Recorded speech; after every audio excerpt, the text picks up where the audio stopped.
for me to see what a response we've got to this webinar. Over 100 people indicating their interest and nearly 200 people saying they wanted to be involved, some not able to join us live here today.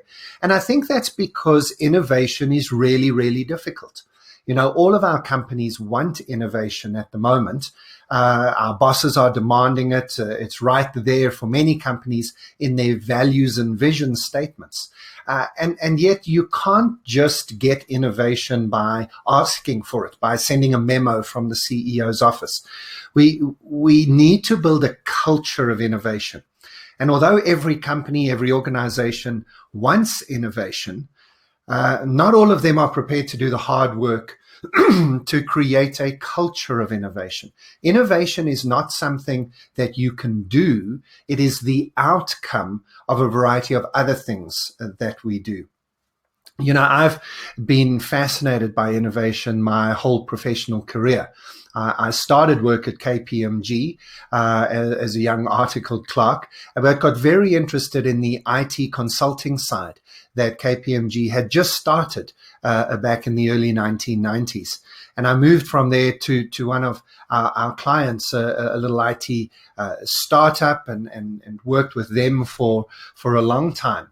And all of that work in the early 1990s convinced me that innovation was going to be something that needed to be part of every business and every job all of the time. And that really has been the case. Since then, I've been doing this kind of work, helping companies all around the world to innovate. But I've had to innovate. You know, it's very easy doing what I do, looking at trends and helping companies to see trends to get a little bit stale.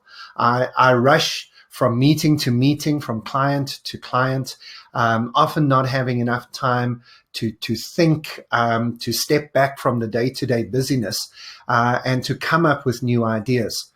And every now and again over the last 15, 20 years, I've found myself getting a little bit stale. I found myself being behind the curve. Often it's when I'm sitting at a conference, maybe I've spoken at an event and the speaker after me speaks and they use some really cool piece of technology, or they talk about something I've never heard of, or they engage with the client in a different way. Often it's a younger person on the speaking circuit or a new expert in the industry, and they're approaching it with fresh eyes and new approaches. And well, sometimes I've had to remind myself that I haven't kept up as much as I should, and that the busyness of my work has stopped me from innovating.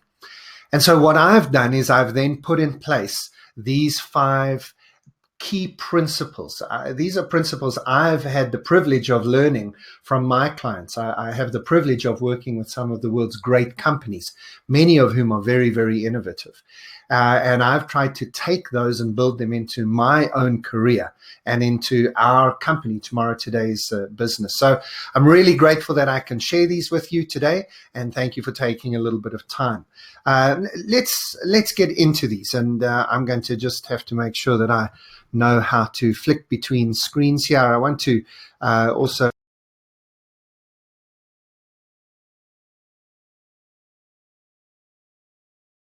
easy ways to make notes as we go along.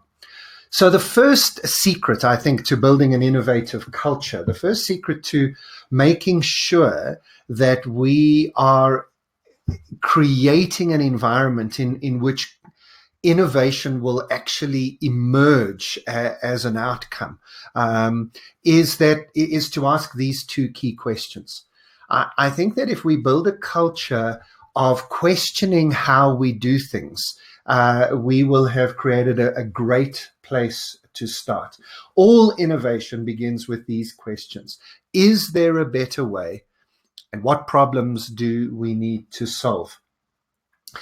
You know, if you move into a new house, you often see the problems. You see there's a little scratch of paint off of the wall somewhere, and you see a little wrinkle in the carpet, or you see that the curtains are not quite properly aligned. And they say that if you don't fix those problems within the first 3 weeks, you may never fix them. Not because those problems just disappear, but because you stop noticing them. And that's kind of, I think, what happens to us in our work, is that we stop noticing the problems that are around us.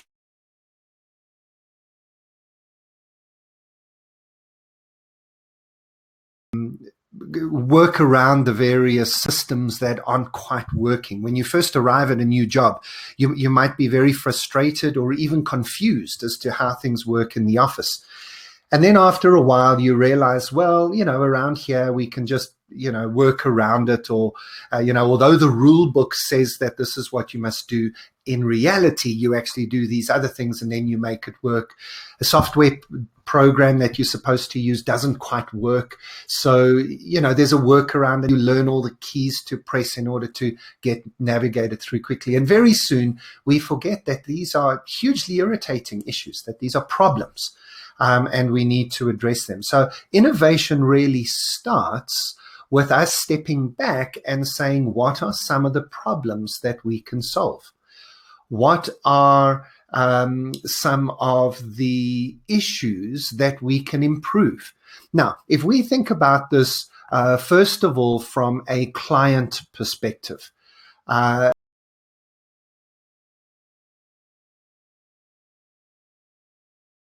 easiest way to think about this is to try and look at the world through your customer's eyes.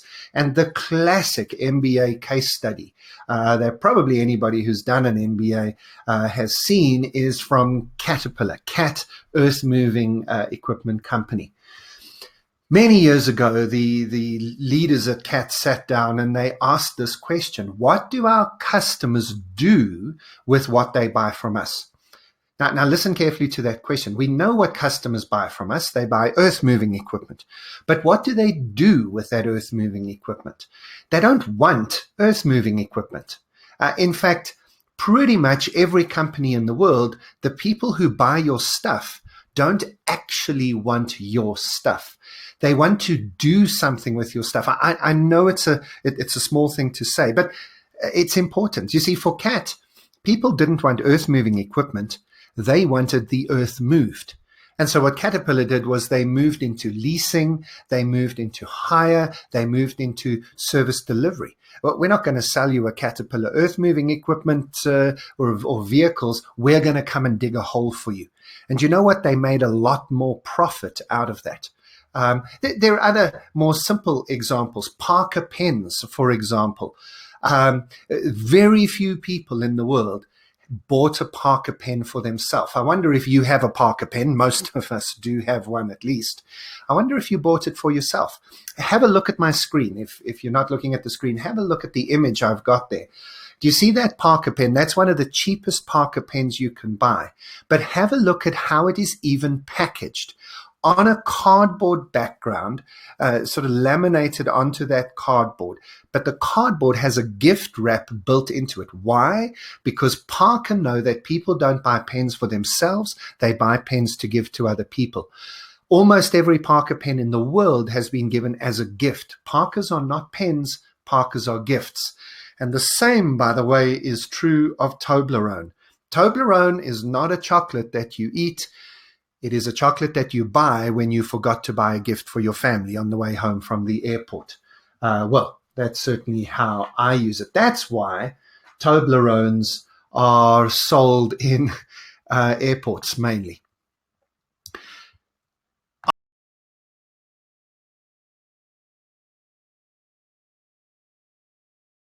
That you can actually solve for your customers. Now, internally, you should be asking a similar question.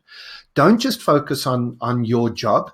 Don't just focus on your job description and what needs to be done. Go behind the scenes. Ask what's going on with the systems, the processes, the procedures, the structures, the rules in your business.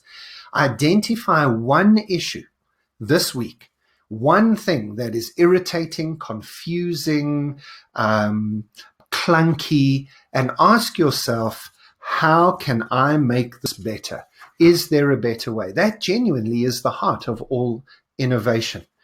I want to show you a video, so please make sure that you can see your screen. This video from EY Ernst & Young, kind of sums it up for me, that we should be asking this question. And, well, hopefully you enjoy it as much as I did.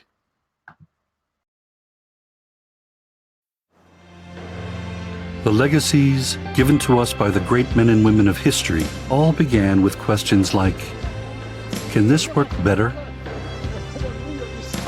It was better that gave man wings to fly.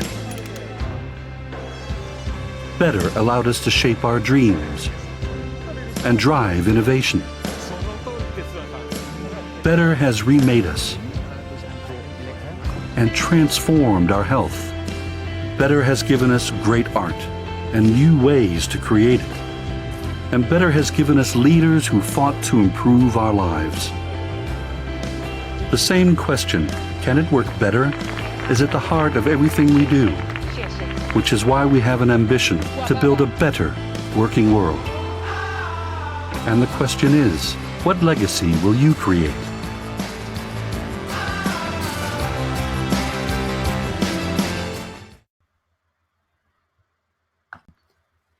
We definitely need to be asking this first question. This is a mindset shift that we are needing to have if we're going to get innovation right. But now let's move to something practical that we can actually do.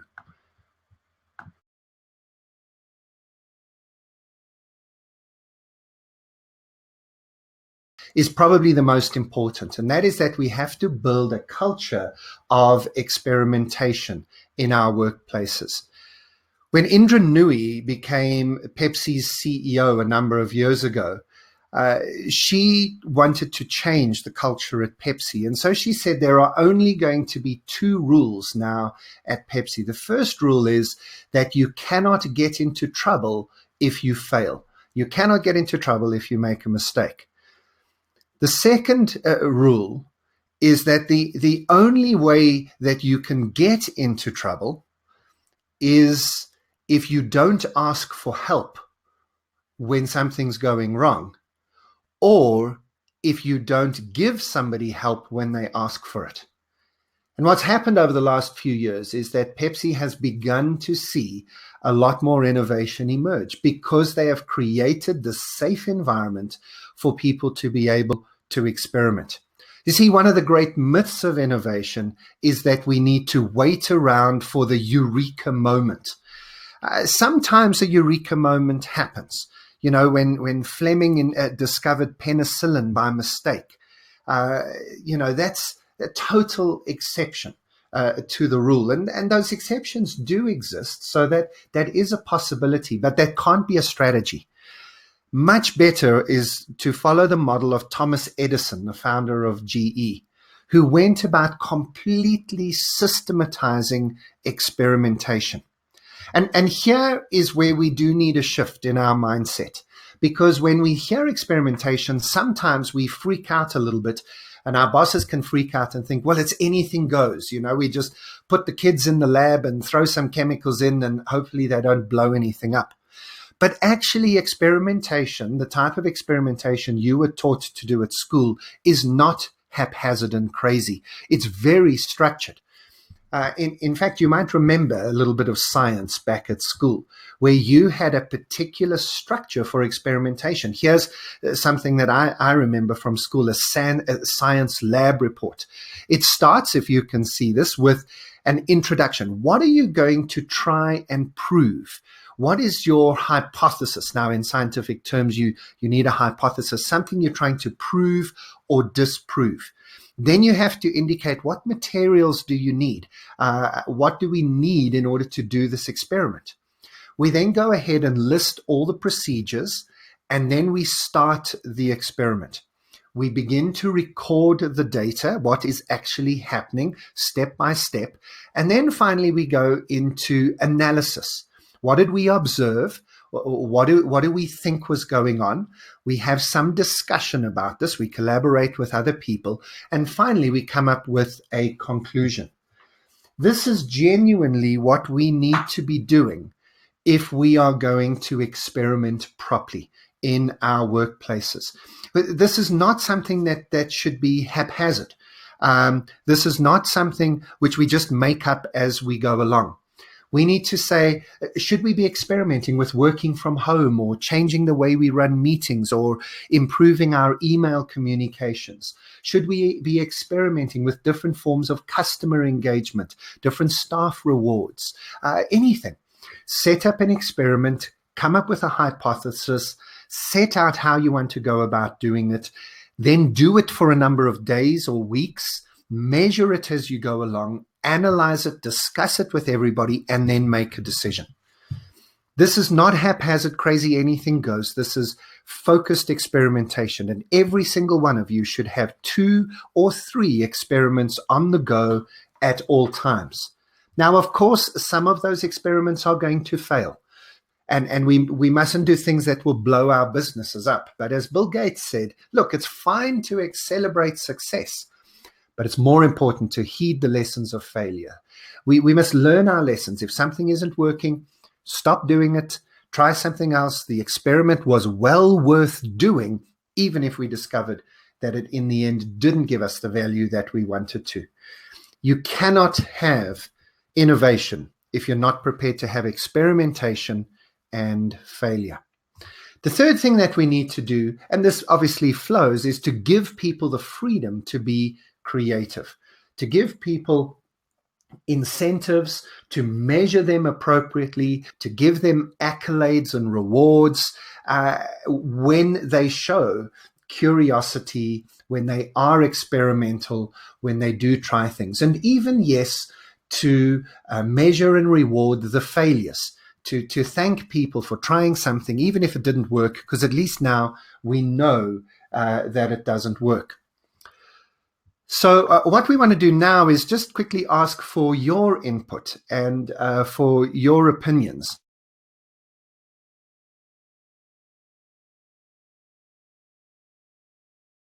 Hopefully it'll pop up on your screens.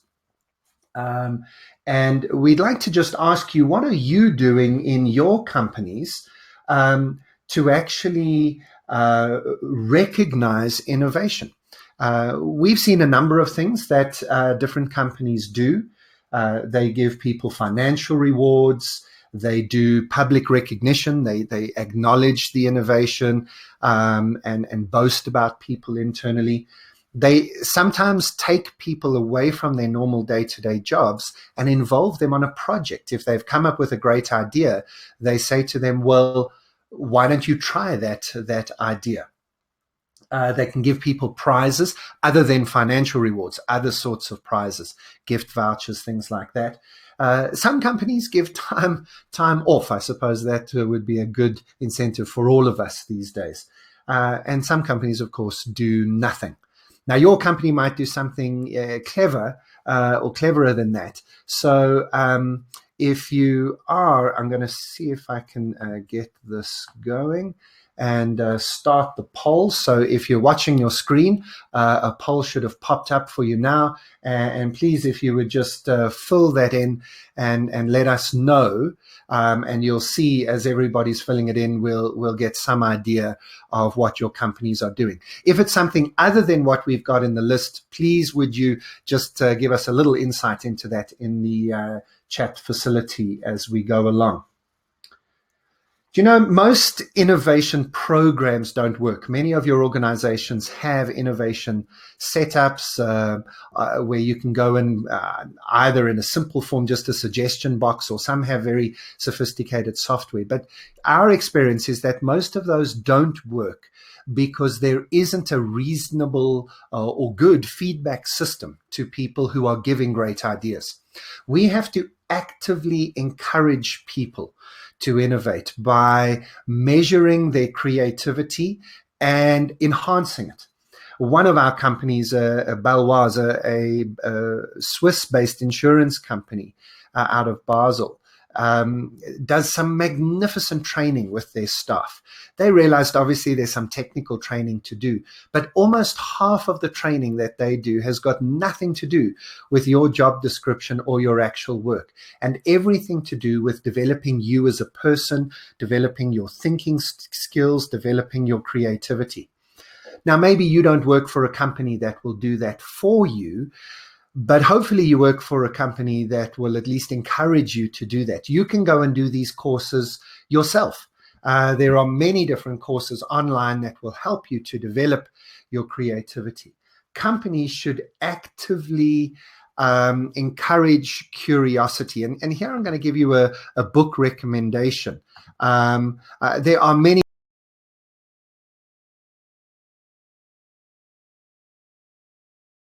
by a guy called Warren Berger called A More Beautiful Question, in which he talked about the types of questions that are going to help us to be more innovative.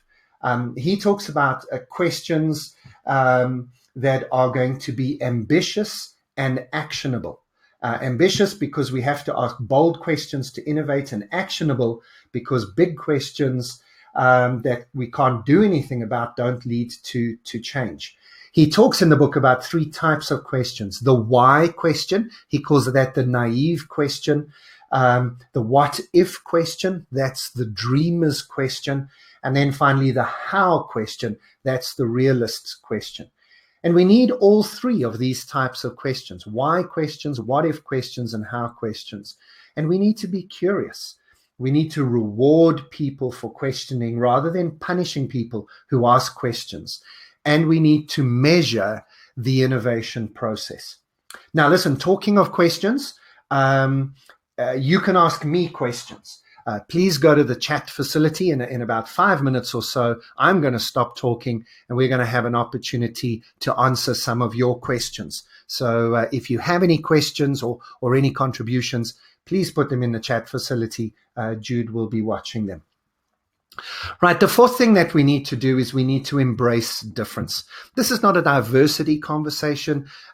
This is not about ticking any diversity compliance boxes. This is about listening to all the different voices. This is about making sure we hear people. Us guys, us men, we need to do a better job generally of listening to women. We tend to shut them down quite regularly. I kind of know what I'm talking about. I have 3 teenage daughters, although, hang on, I don't normally get shut down. I get shut down. I don't normally shut them down, but you know what I'm talking about. We need to listen to the young voices, not just the young people in our teams, but the new people in our teams. See the world through fresh eyes, and of course, listen to our customers. But we also need to listen to different voices around innovation. Not everybody is an innovator who comes up with the new ideas.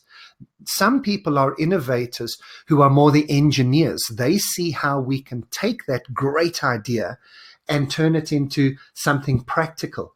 Some people are those who can systematize an idea, who can structure an idea. Some people are the designers. They can package the idea.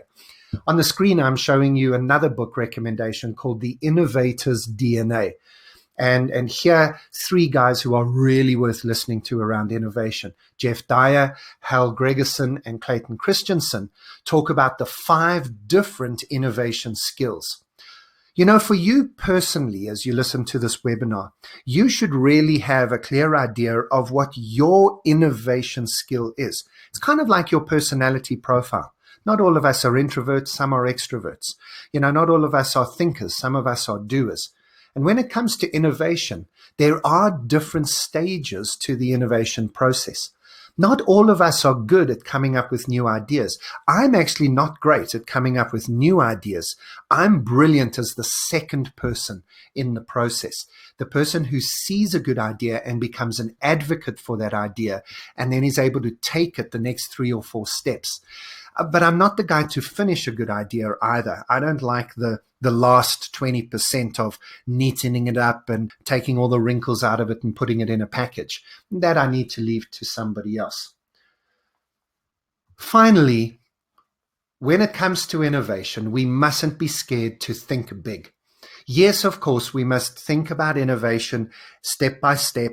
I've given you some very simple examples now, even of innovating how you run meetings and so on. But actually, in the end, innovation that's going to change our world, change your team, change your industry, is innovation that moves the dial. And here, I think Elon Musk is my best person to go to. He talks about thinking 10 times. You know, we often think of a 10% improvement for the next year. But what about 100% or a 10 times improvement? Elon also likes to think not 10 years from now, but 100 years from now. And that's how he came up with these ideas around solar power and new types of batteries. He said 10 years from now, we might still be using coal and oil, but 100 years from now, we won't be. So if 100 years from now, we will have already changed, well, what do we do today to begin to shift in that direction? You know, Margaret Mead, who was a sociologist and studied people, said that we should never doubt that a small group of thoughtful, committed citizens can change the world. Indeed, it is the only thing that ever has. Well, as I actually read that out now, there's quite a thought for the world that we live in at the moment, isn't there? That we do have a need for change, a need for innovation, and a need for the small people, for each one of us as individuals to stand up and make a difference in the world. 5 steps that we believe would be useful for you and helpful for you in creating a culture of innovation. But of course, in half an hour, as I see I've taken, we can't talk about everything that there is to talk about, or even unpack and give you all the examples that we could give you with even these 5 steps that we've talked about. So what we'd like to do is to keep connected with you. If you're interested, this is the type of work that we do. And we, as one of our innovations at Tomorrow Today, are about to launch something called the Future of Work Academy. And this might be something that you'd be interested in connecting with. We're going to launch it on the 1st of March, so you're just a little bit ahead of the curve if you're watching this live or in the week or two after we've recorded the webinar.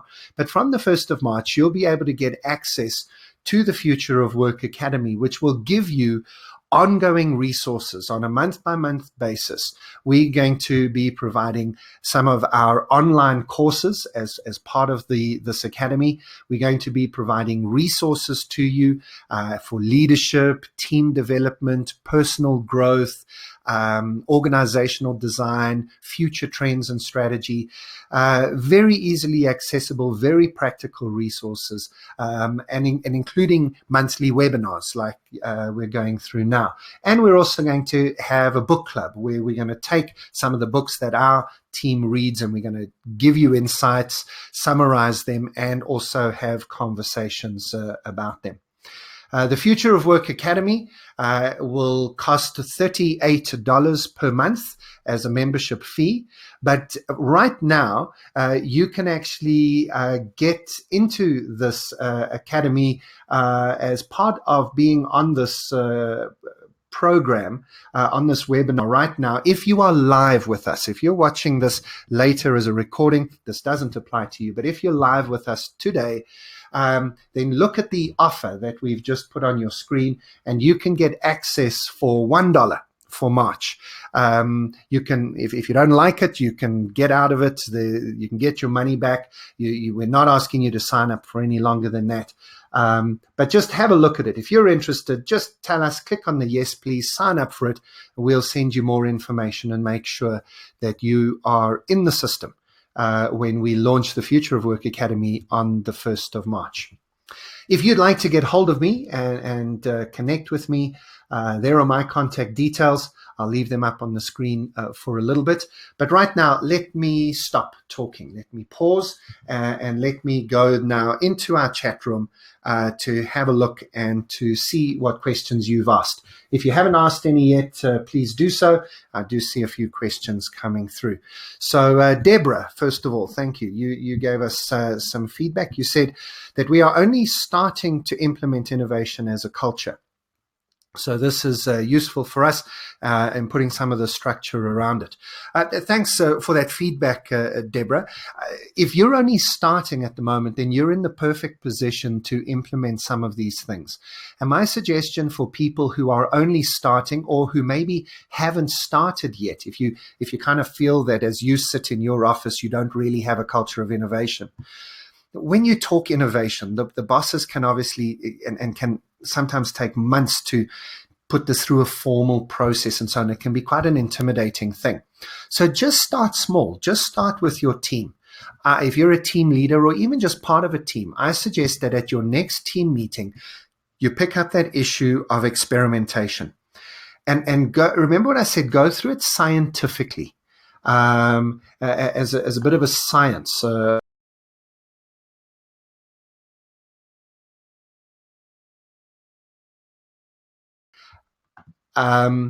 Take the experiment to the team, tell them what you would like to do and why you'd like to do it, and what you think the result would be. So in other words, set up a hypothesis.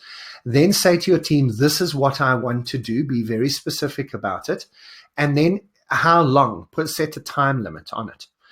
And I promise you that if you begin to create that culture of experimentation, you will begin to see some shifts taking place in your office. So, Deborah, go for it.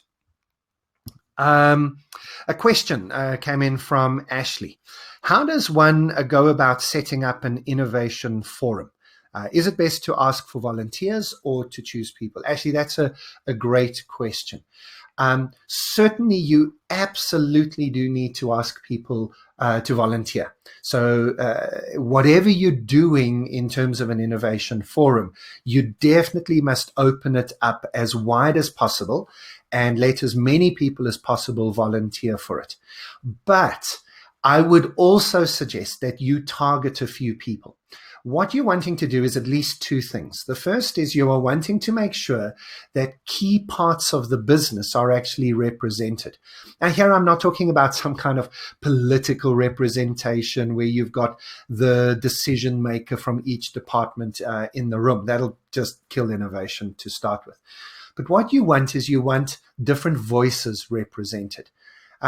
You want the receptionists represented, the security guards. You want the cleaners represented. You want the marketing department. You want the IT department.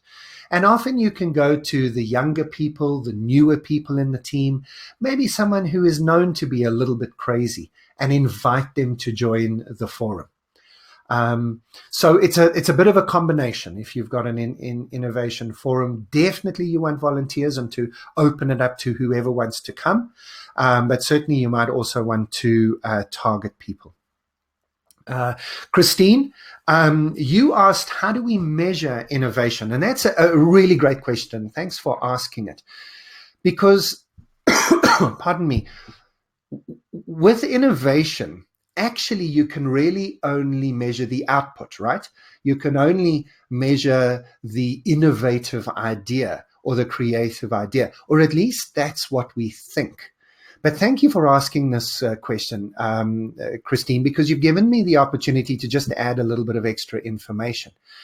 What I was meaning when I talked about the fact that we need to measure, my third point about measuring and rewarding this culture, is that we actually have to measure and reward the activities that I was talking about.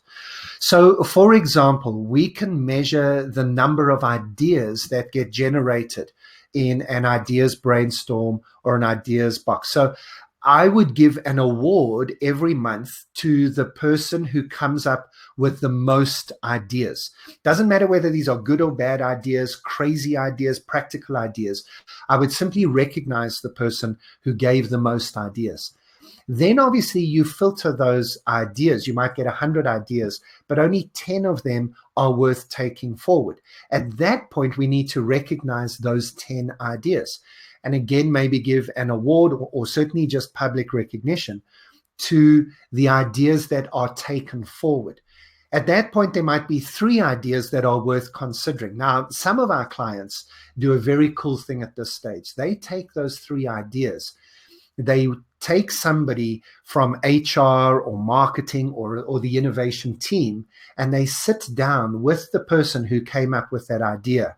They almost take them out of the office for a day or two, and they sit with them and help them to develop a mini presentation on that idea. And then they actually take that person and they let them present that idea to senior leadership. Now, I've seen a security guard who had an idea about how to get people in and out of the building, not only faster, but happier. That was his thought. People didn't look happy when they arrived from traffic and when they got stuck in the parking garage. And he just had ideas of how to make people happy in the parking garage. And with knees knocking and words disappearing, this security guard stood in front of a bank's board of directors and presented his idea. He had support. Afterwards, he was floating on cloud nine. And so there wasn't any financial reward for him. There wasn't any sort of even public recognition. But he got to speak to the bosses. He got to present in front of his bosses. And in fact, then they actually put a little bit of budget aside, implemented his ideas. I mean, good grief, the engagement with this guy was off the charts. So, Christina, I hope that gives you some ideas in terms of what we would measure. We can't just measure the outcomes. We actually have to measure each of the steps. And let me give you one final example. In our company, we have an award. Now, this is going to need a bit of explanation. We call it the CHOP Award. Now, that's spelled TJOP. I'm sure you've heard by my accent that I'm a South African by birth, and many of our founding members in our company were South African, although most of them now live all around the world. And a chop in South Africa is kind of an idiot. It's somebody who's made a very dumb mistake. And what we do during the year is we keep a record of everybody's mistakes, the things that they tried and failed at, the things that really messed up.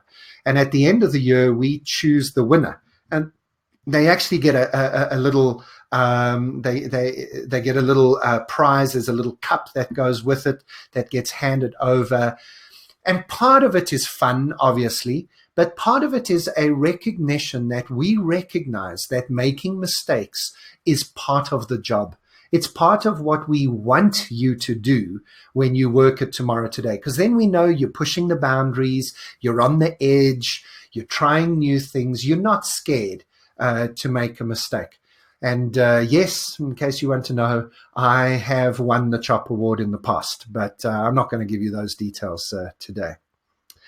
Manfred asks, and in fact, I see 2 or 3 people asking a similar question here.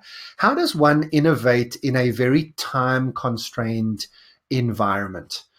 Manfred, I've got bad news for you. You can't. You can't. If I had a magic wand, I'd give it to you. But you can't. Innovation requires creativity. It requires mind states that are out of the normal, out of the ordinary. Look, we can innovate in constraints. So I'm not saying that if there are constraints put on you, you can't innovate. In fact, constraints lead to innovation, because it's only when you have constraints that you're forced to think, is there another way? Is there a better way? But if the biggest constraint you have is that we have no time, then you're not going to innovate. So you've got to create time. Simple as that. Now, maybe your first innovation is how to get more time, how to free up a little bit of space in people's diaries. So let me try and be a little bit more practical and helpful, Manfred. Sorry for that answer. You know what? Probably your company, your organization has innovation as one of its primary objectives. So you need to go to your boss and you need to say, there's only one way we can deliver on this prime objective, and that is if we have some space. Now, some companies are famous for making space. Google, for example, has their 24-hour innovation jams. Or for some levels of their staff, they give them 20% of time a month, 1 day a week, to not do their job and to be innovative. No wonder they are seen as innovative. Amazon, one of the world's leading innovative companies, takes a lot of time out from day-to-day activities to be innovative, and they give people in their business time to do that. So you need to ask for time, you need to create time. At worst, you need to carve out 15 minutes of each of your weekly team meetings. Seriously, I hope that's not too much to ask, right? 15 minutes per week, and do an experiment. So in that 15 minutes, set up the experiment, do all the science I was talking about, and then the next week you report back on that experiment and you see what happens. And that 15 minutes can grow to 20 to 30 to an hour. And who knows, maybe one day your bosses will see the genius of Google's systems. Right, I'm watching the time. We're going to take 5 more minutes. We're going to have a hard stop at 50 minutes in this webinar, but there are a few other questions that are coming through here. So a question from Mark. Thanks, Mark. He says it's a very helpful session. Mark says that we do have idea jams, which in fact, Mark, this isn't a question. This is fantastic. Thanks, Jude, for picking this up. Mark is saying that they have innovation or idea jams where they have a 1-hour session online. Now, you can use something like Google Hangouts or a webinar system like we're using now, where basically you can invite people from all around your company to just spend an hour chatting together and working together, brainstorming, discussing ideas, and then take the last 10 minutes of that hour to kind of give people some actions, tell them what to do in order to take some of that conversation forward. So there's an idea.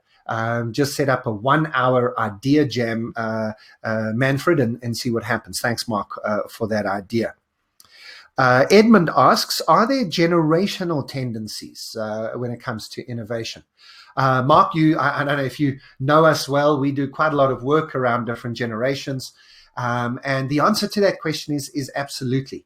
You know, I think today's young people have grown up in a world where innovation is encouraged, where they are taught creativity, actually, and thinking skills. So I think they have a natural tendency to be more innovative. And I think we are just naturally more creative and innovative the younger we are. And that's why we need to capture the energy of young people in our system. I think we've got time for one more question. Jude? Okay, here's a question from Craig. Craig says, I work in a volunteer-driven sector. How can I, as team leader, encourage volunteers to be innovative? Sure, that's a really great question. And you know what, Craig, a lot of the guys in our company actually came out of the volunteer, the not-for-profit section as well of the marketplace. And we still do a lot of work in non-profits and volunteer environments. And volunteer, you know what, actually, if you get it right in the volunteer space, you'll do brilliantly in the corporate space, because if we can motivate volunteers where there's no financial incentives, then the skills and techniques of motivating volunteers are actually quite clever to use in the corporate space. So obviously in a volunteer space, you don't really have a lot of money and financial incentives to throw around. But some of the things we recommended earlier, you can definitely do. So public acknowledgement is key. I do think if you have a little bit of budget, you could give people prizes and awards. They don't have to be hugely expensive. I don't think people are volunteering or working in a charity space for the rewards, but an unexpected reward really works well. And I think getting people involved in the project often works really well. If a volunteer comes up with an idea, not that we need to be in the whole he who has the dream gets the job mindset, because that can be dangerous. Not everybody's got the ability to implement their dreams. But people like to get involved. And so if they're giving you suggestions, then get them involved. Now, sorry, I know there were a few other questions coming through. Now,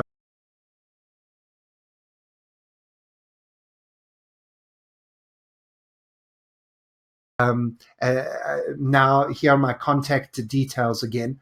Don't forget that the Future of Work Academy is going to be launching in just a few days' time, and we would love to have you as part of that academy.